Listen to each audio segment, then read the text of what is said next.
لا الہ الا اللہ، لا الہ الا اللہ، توحید-سنت.com الا اللہ، لا الہ الا اس ویب سائٹ پر ملاحظہ فرمائیے ممتاز علماء کرام کی تقاریر، درس قرآن و حدیث، اسلامی کتب کا وسیع ذخیرہ، فرقے باطلہ سے مناظرے اور بہت کچھ۔ الا اللہ، لا الہ الا اللہ۔ واجب الاحترام حضرات علماء کرام، بزرگوں، عزیز نوجوان ساتھیوں، آج 25 شعبان ہجری 1428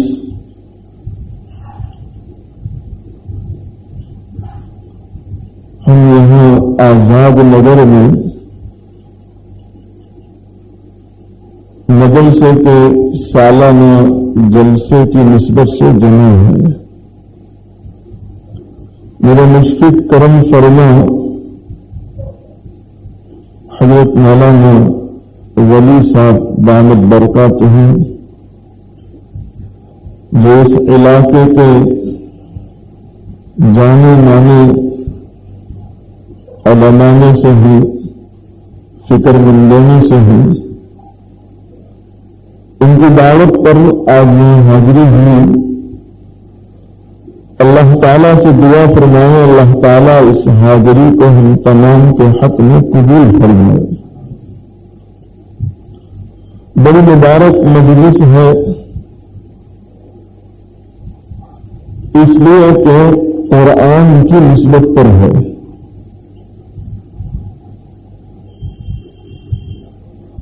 جس میں بچوں نے پورا سال مدرسے میں نکالا، کسی نے الف با کا کورس ختم کیا، کسی نے احسن القواعد ختم کیا، کسی نے پارے ام کو ختم کیا۔ یہاں بچوں کے لیے بڑی خوشی کا موقع ہے، ان کے ماں باپ، ان کے اساتذہ کے لیے بھی بڑی خوشی کا موقع ہے۔ اصل میں کہ اللہ تعالیٰ ہمیں ایسی مجالس کی قدر کی توفیق عطا فرمائے۔ بڑی قیمتی مجلسیں ہیں، بڑی مبارک مجلسیں ہیں۔ آپ یقین مانیں کہ یہ ہمارا بیٹھنا اللہ کے یہاں اتنا پسندیدہ ہے کہ اللہ انہی مجالس پر بندوں کی مغفرت کے فیصلے فرماتے ہیں۔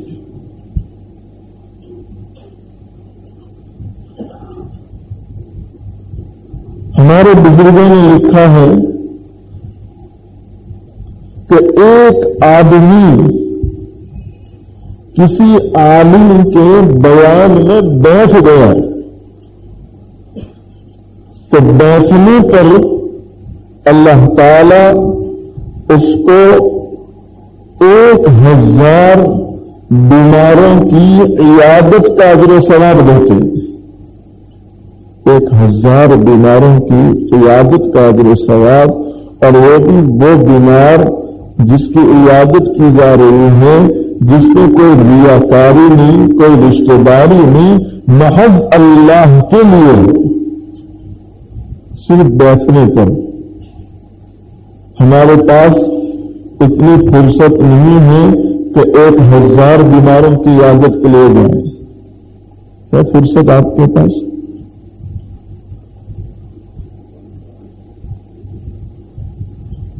ایک 1000 بیمار، اچھا ایک بیمار کی عیادت کی فضیلت، عیادت کرنے والے کے سر سے لے کر آسمانوں تک فرشتوں کی قطار لگتی ہے، اور یہ فرشتے جو سر سے لے کر قطار لگا رہے ہیں آسمان تک، یہ تمام فرشتے اس عیادت کرنے والے کے لیے مغفرت کی دعائیں مانگتے ہیں۔ ایک بیمار کی خبر لینے پر اتنی فضیلت تو جب بیان میں بیٹھ گیا اس کو کتنا اجر و ثواب؟ 1000 بیماروں کی عیادت کے برابر۔ آپ اندازہ لگائیں، صرف بیٹھنے پر ہے، عمل کرنے پر نہیں۔ وہ شرط نہیں لگائی کہ بیٹھیں عمل کریں تب، یہ شرط نہیں لگائی، صرف کسی عالم کے بیان میں آ کر بیٹھ گیا، اللہ اتنا اجر و ثواب دیتے ہیں۔ اب اس سے اندازہ لگائیں ان محفلوں مجلسوں کی کتنی اللہ کے یہاں قدر ہے۔ حضرت یوسف علیہ السلام کا زمانہ، یوسف علیہ السلام کے زمانے میں قحط پڑ گیا، دکار پڑ گیا، لوگ حیران تھے، غلہ نہیں مل رہا، پانی نہیں مل رہا، کھانے پینے کی اشیاء نہیں مل رہی۔ ادھر یوسف علیہ السلام عزیز مصر ہیں، مصر کے بادشاہ بنے ہیں، اور اعلان کر دیا کہ جن کو بھی غلے کی ضرورت ہے مصر میں آئیں، ہم غلہ تقسیم کر رہے ہیں۔ علماء لکھتے ہیں یوسف علیہ السلام عزیز مصر غلہ تقسیم کریں، لوگ دور دور سے مصر کا سفر کر کے جا رہے ہیں غلہ لے۔ اسی غلہ لینے والوں میں بھائی بھی تو گئے تھے نا، منتا بنتے ہوئے، وہ بھائی جن بھائیوں نے مارے حسد کے اپنے چھوٹے بھائی کو کنویں میں ڈال دیا تھا، اللہ نے اس دہلیز پر لا کر ان کو کھڑا کر دیا، اس مقام اور اسٹیج پر لا کر کھڑا کر دیا کہ یہی کنویں میں ڈالنے والے جس کو کنویں میں ڈالا ہے اس کے سامنے بھیک مانگ رہے ہیں۔ اللہ کی شان ہے، جب چاہے جس کو چاہے اللہ چڑھاتے ہیں، اور جب چاہے جس کو چاہے اللہ پچھاڑتے ہیں۔ اللہ کی قدرت ہے۔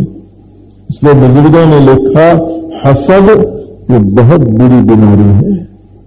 حسد کا دنیا میں نقد عذاب یہ ہے، روک کر عذاب، کہ ہر وقت اس کا دل جلن میں رہتا ہے، سب کچھ ہوتے ہوئے اس کو سکون نہیں ہوتا ہے۔ یہ دنیا میں روک کر عذاب، آخرت کا عذاب تو ہے ہی ہے دنیا میں۔ اور ہمارے بزرگوں نے لکھا کہ حسد کرنے والا گویا اللہ کی تقسیم پر ناراض ہے۔ وہ گویا اللہ کو یہ مشورہ دیتا ہے کہ اللہ فلاں صاحب کو تو نے اتنا سارا کیوں دے دیا، اس کو تو کچھ بھی نہیں دینا چاہیے تھا۔ اللہ کو مشورہ دیتا ہے۔ اس لیے ہمارے بزرگوں نے لکھا کہ احسان مانو اس رب کا کہ اس رب نے انسان کے کھانے پینے روزی جتنے مسائل ہیں اپنے قبضے میں رکھے، کسی کو نہیں دیے۔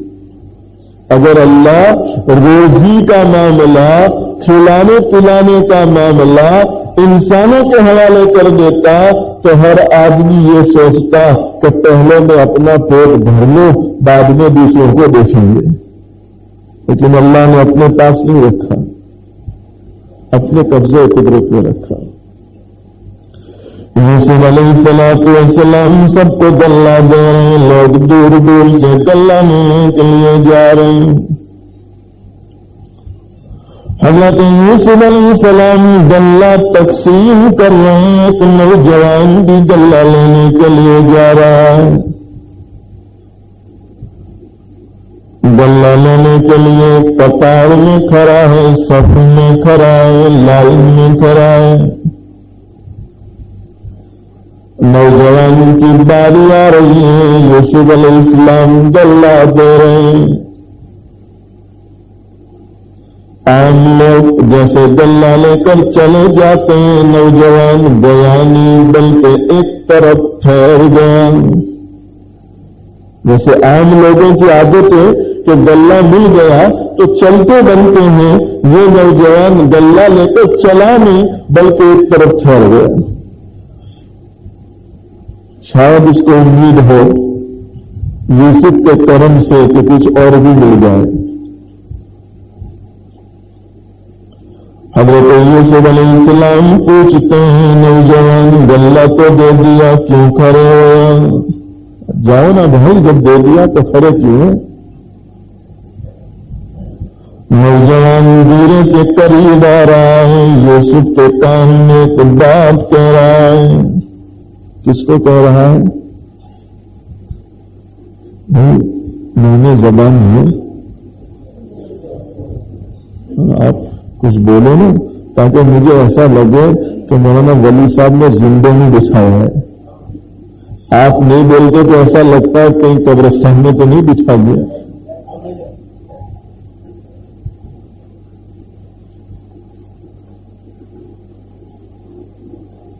یوسف علیہ السلام کو نوجوان کہہ رہا ہے، اور کس میں کہہ رہا ہے؟ کان میں کہہ رہا ہے۔ کس میں کہہ رہا ہے؟ اس وقت آپ کے یہاں کوئی اتنا بڑا آدمی ہے جو بڑا ہو، مکھیا ہو یا لیڈر ہو، اور قوم کا کوئی معمولی انسان جا کر لیڈر صاحب کی ملاقات کرنا چاہے تو کر سکتا ہے؟ لائن لگانی پڑتی ہے، جیک لگانی پڑتی ہے، اور پھر بھی ملاقات کا موقع نہیں ملتا کیونکہ لیڈر ساتھ ہیں، چاہے وہ گیدر کے وزن پہ ہے۔ لیڈر بروزن گیدر ہوا کرتے ہیں، یعنی جو صفات گیدروں میں ہوتی ہیں وہ لیڈروں میں آ گئی، انسان نہیں رہے، حد انسانیت سے بہت آگے نکل چکے ہیں۔ ایک انسان میں بحیثیت انسان جو ہمدردی، شفقت کا، محبت کا، غمخواری کا جذبہ ہونا چاہیے، وہ ہمارے لیڈروں میں نہیں رہا۔ بس ان کو نوٹ نظر آتی ہے، نوٹ لاؤ، جو کام کرانا ہے کراتے رہو، حد انسانیت سے آگے نکل چکے ہیں۔ خیر، یوسف علیہ السلام کی ابدیت، تواضع، سادگی کا عالم ہے کہ وقت کے بادشاہ ہیں، اور اسی حال میں جبکہ سر پر تاج رکھا ہے، آپ بادشاہ بنے ہوئے ہیں، قوم کا ادنا نوجوان آ کر یہ کہہ رہا ہے کہ یوسف کام میں کہنا ہے تو آپ نیچے جھکیں۔ یہ ہمارے بزرگوں میں تھا، اور آج بھی جو صحیح معنی میں مسلمان ہوگا، جس میں ابدیت تواضع ہوگی، وہ بچے کو بچے کی نظر سے نہیں دیکھے گا، وہ یہ دیکھے گا کہ یہ بھی اللہ کی مخلوق ہے، اللہ نے پیدا کیا ہے۔ سنے گا اس کی بات دھیان سے، اور سننا پڑے گا ہمیں، اس لیے کہ اگر ہم نہ سنیں اور بچوں پر شفقت نہ کریں، حضور پاک صلی اللہ علیہ وسلم کا فرمان ہے کہ من لم یرحم صغیرنا ولم یؤکر کبیرنا فلیس منی۔ حضور فرماتے ہیں جو ہمارے چھوٹوں پر شفقت نہ کریں اور ہمارے بڑوں پر رحم نہ کریں، وہ مجھ سے نہیں ہے۔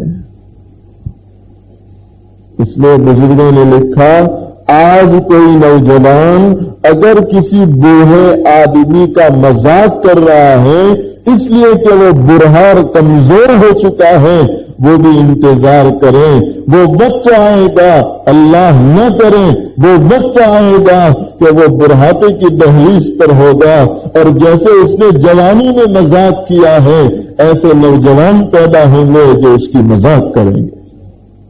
توحید-sunnah.com اور یہ بھی لکھا کہ اگر کسی نوجوان نے کسی بڑھا انسان کی بڑھاپے کی حالت کو دیکھ کر کہ کمزور ہے بیچارہ، بے سہارا ہے، اس کا اکرام کر لیا، اگر اللہ نے مقدر میں موت نہیں لکھی، اللہ اس کی عمر کو اتنا لمبا کریں گے کہ وہ اپنی آنکھوں سے دیکھے گا کہ دوسرے لوگ اس کا احترام کرتے ہوں گے. دونوں چیزیں، جیسا کرو گے ویسا بھگتو گے، جیسی کرنی ویسی بھرنی، قاعدہ ہے نا. یوسف علیہ السلام اپنے کام نوجوان کے منہ کے قریب کریں. نوجوان دیر سے کام میں کہہ رہا، اے یوسف کیا تم مجھے پہچانتے ہو؟ نوجوان کہہ رہا ہے بادشاہ وقت کو کہ مجھے پہچانتے ہو؟ حضرت یوسف علیہ السلام انکار کرتے ہیں، میں تو نہیں جانتا کون ہو تم. وہ نوجوان دور سے کہہ رہا ہے، اے یوسف تمہیں یاد ہوگا نا جب کہ تم عزیز مصر کے دربار میں تھے، جب کہ تم بادشاہ نہیں بنے تھے، ابھی تو تم تربیت لے رہے تھے، ابھی تو بادشاہ کے محل میں تمہاری پرورش ہو رہی تھی. زلیخا نے تم پر الزام ڈالا، ضرورت پڑی کوئی بے زبان معصوم بچہ ہے جو شہادت دے دے کہ یوسف بری ہے. اے یوسف یاد ہوگا تمہیں جب زلیخا نے الزام لگایا تھا، اس وقت ایک چھوٹے سے بچے نے تمہاری پاک دامنی بیان کی تھی، تمہاری برات کا اظہار کیا تھا. اے یوسف ذرا دھیان سے دیکھو نا وہ معصوم بچہ میں ہی ہوں. نوجوان کہہ رہا ہے یوسف جس معصوم بچے نے تمہاری برات کا اظہار کیا تھا، اے یوسف وہ معصوم بچہ میں ہی ہوں. حضرت یوسف علیہ السلام بس یہ سننا تھا کہ ہو اس وقت جبکہ میں مسائل اور پریشانیوں میں تھا اور میرے لیے عزت اور پاک دامنی کا سوال تھا، اس وقت تو نے میری برات کا اظہار کیا اور دنیا میں میری برات کا ڈنکا بج گیا. یوسف خوش ہو گئے اور جتنی یوسف علیہ السلام کی طاقت تھی اتنا گلہ دے دیا کہ لے جاؤ. گلہ تو دے دیا لیکن یوسف کے اوپر بھی تو کوئی ہے نا. حتی شانہ نے فوراً وحی بھیجی، اے یوسف کیا بات ہے، بہت زیادہ گلہ دے دیا. تو اوپر سے آواز آ رہی ہے تو یوسف کیا وجہ ہے، اتنا سارا گلہ تم نے کیوں دے دیا؟ تو اللہ تعالیٰ جانتے نہیں تھے. اب کیا خیال ہے، اللہ عالم الغیب نہیں ہے؟ تو اللہ تو جانتا تھا نا، یوسف کے دل کی بات نہیں جانتا تھا، پھر پوچھنے کی کیا مطلب؟ وہ اس لیے پوچھ رہے اللہ تعالیٰ کہ قیامت تک آنے والے انسانوں کو پتا چلے کہ اللہ کتنا رحیم اور اللہ کتنا کریم ہے. اس لیے پوچھ رہے ہیں کہ یوسف بتلائیں گے کہ اللہ میں نے اس لیے گلہ دے دیا کہ اس نے میری برات کا اظہار کیا، میں خوش ہو گیا تو میں نے زیادہ دے دیا. اب اللہ فرماتے ہیں اے یوسف ایک بندے نے تیری برات کا اظہار کیا، تو نے اتنا گلہ دیا جتنی تیری طاقت تھی.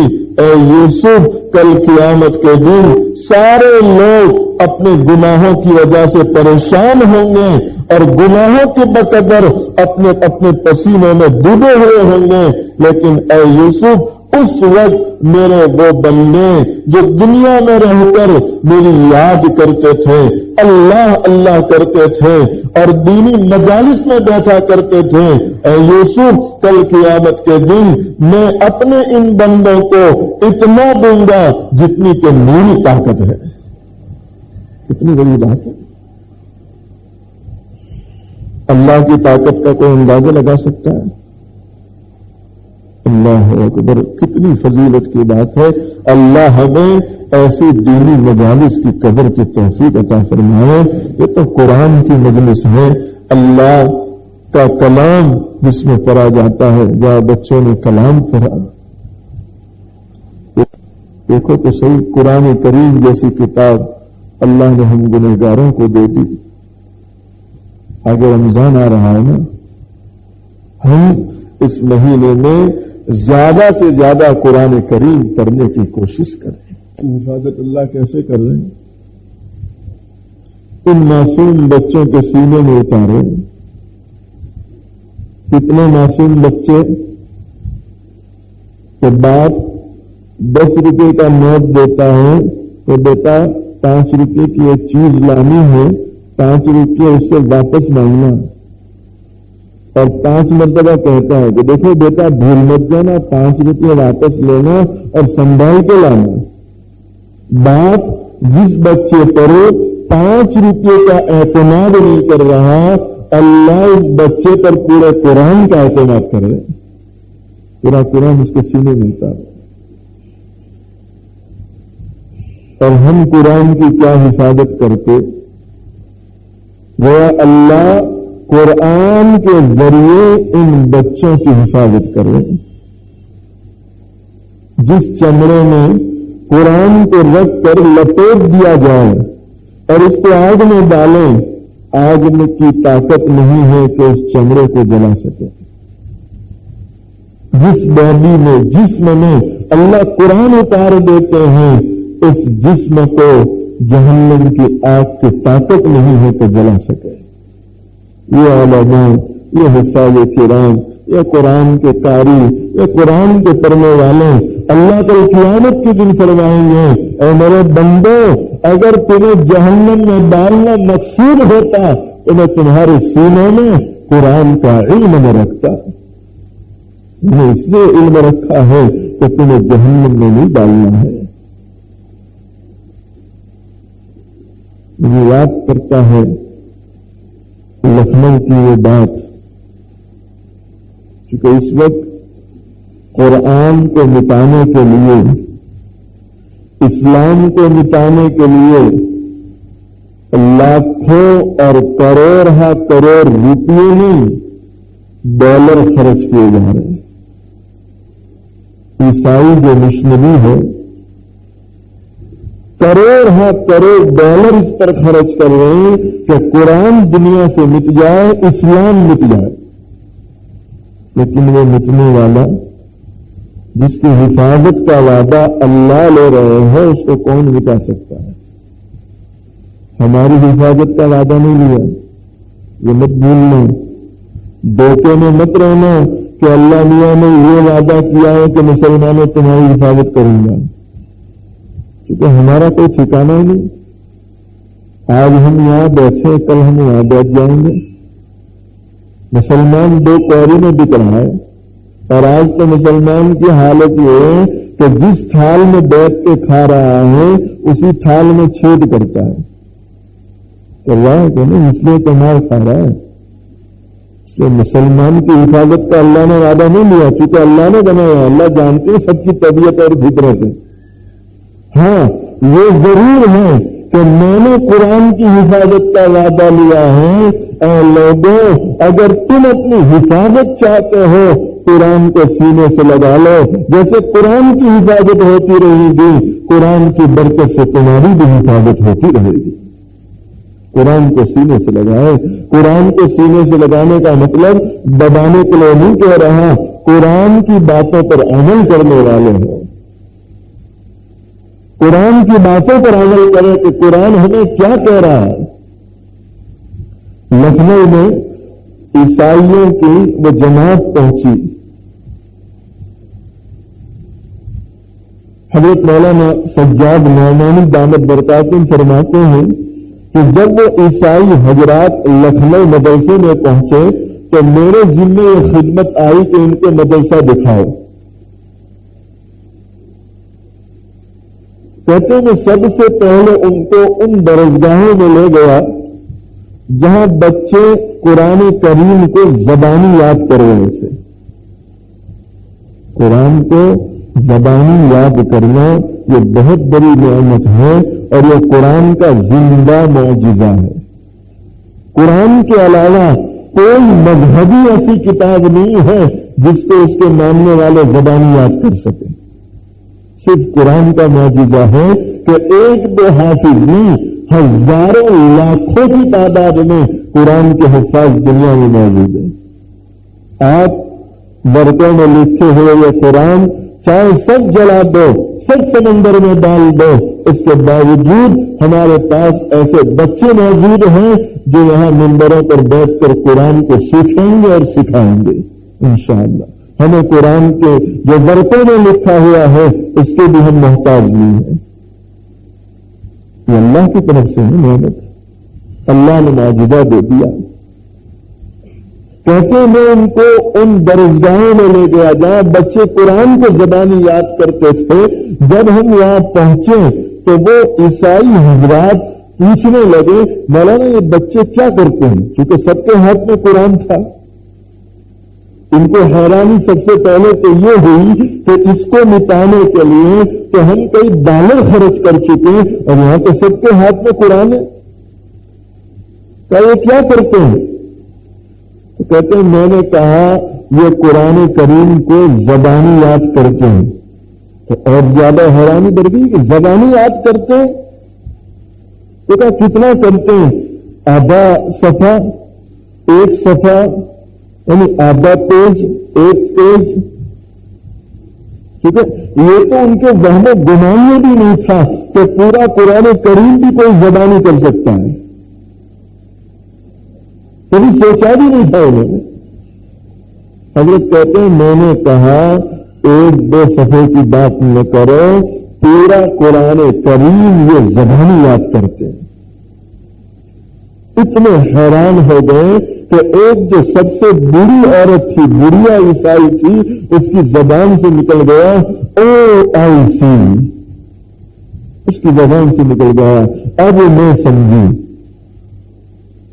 اور جہاں یہ لفظ اس نے نکالا اب میں سمجھی، مولانا سجاد کہتے ہیں میں نے اس کو پکڑ لیا کہ نہیں آپ بتلائیں کیا سمجھی۔ اللہ بلاتے ہیں، اللہ بلاتے ہیں۔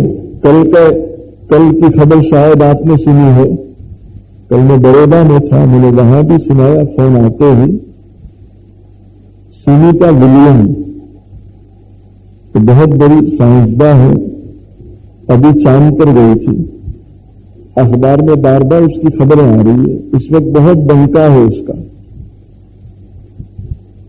وہ ابھی کمپیوٹر پر ویب سائٹ میں دیا ہے، یہ تو کبھی بھی اس کو چھاپنے والے نہیں اخبار میں، کیونکہ یہ چھاپ دے تو پتہ نہیں ان کو تو وہی جلاب لگ جائے کہ اتنی بڑی سائنسداں جس کی پوری دنیا میں شہرت ہے وہ اسلام قبول کر لے، حیرانی کی بات ہوگی کہ نہیں۔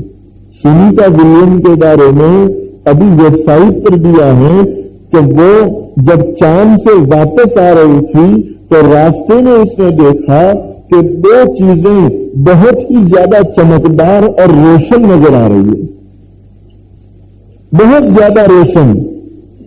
کہتے ہیں اس کو قریب سے دیکھا تو وہ مکہ اور مدینہ نظر آ رہا تھا۔ سنیتا ولیم کا بیان ہے،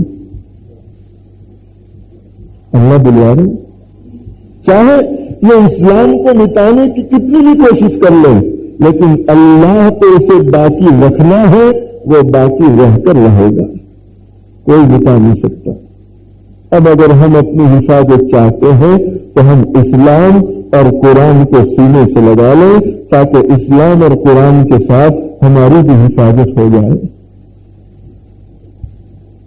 وہ عورت جب یہ بولے تھی کہ اب میں سمجھی تو حضرت کہتے میں نے اس کا منہ پکڑ لیا کہ نہیں کیا سمجھی۔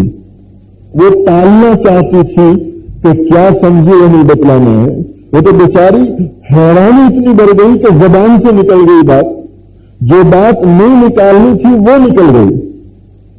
کہتے ہیں میں نے اصرار کیا کہ نہیں آپ کو بتلانا پڑے گا کیا سمجھی، تو کہتے ہیں اب اس عورت نے کہا کہ ہم آج تک حیران تھے کہ ہم نے کئی ڈالر قرآن کو مٹانے کے لیے خرچ کر دیے، کئی قرآن کے نسخے ہم نے جلا دیے، سمندروں میں ڈال دیے، اس کے باوجود قرآن دنیا میں موجود ہے، ہم کو احساس یہ ہو رہا تھا کہ آخر اتنی ساری محنت کر رہے ہیں پھر بھی قرآن مٹتا نہیں ہے، وجہ کیا ہے؟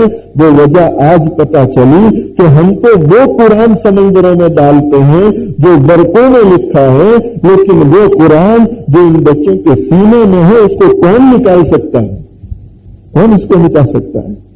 میرے بھائیوں، یہ بہت بڑا قرآن کا معجزہ ہے، اللہ ہمیں اس کی قدر کی توفیق عطا فرمائے۔ رمضان میں اہتمام سے قرآن پڑھیں، ہر ساتھی یہ نیت کریں کہ انشاءاللہ ایک قرآن مجھے ختم کرنا ہے۔ جن کو زیادہ کی عادت ہے زیادہ کی نیت کریں، یہ نہیں کہ آپ کل اپنے بستی کے مولانا کو نہیں کہہ دیں کرے رات کو مولانا انہوں نے ایک کہا تب زیادہ محنت کیوں کریں؟